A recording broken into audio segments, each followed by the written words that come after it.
Gol 2007, fazendo aqui a troca dos tuchos hidráulicos. Esse Gol aqui é o segunda semana que está sendo feita aqui a troca. Já foi verificada a pressão também estava ok. O problema realmente era os tuchos. Aqui são os velhos.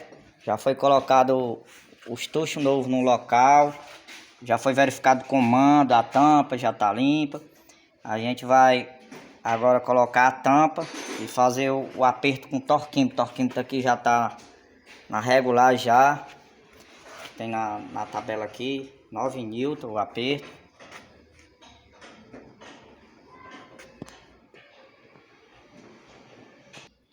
Continuando aqui, já foi colocada aqui a tampa de válvula. Eu vou fazer agora o aperto com torquímetro. O torquímetro já está regulado.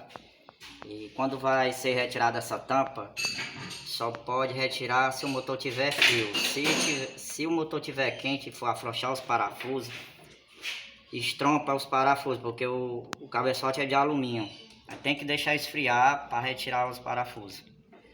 Começa a apertar aqui do meio.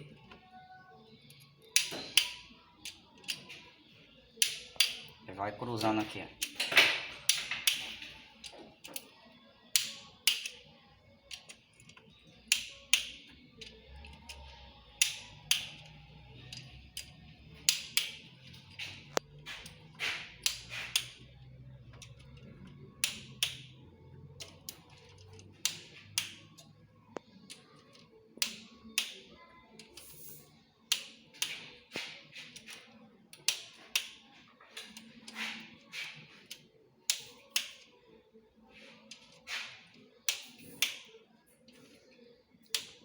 Pronto, aqui já foi apertado aqui os 16 parafusos da tampa e torqueado já, tá no aperto correto.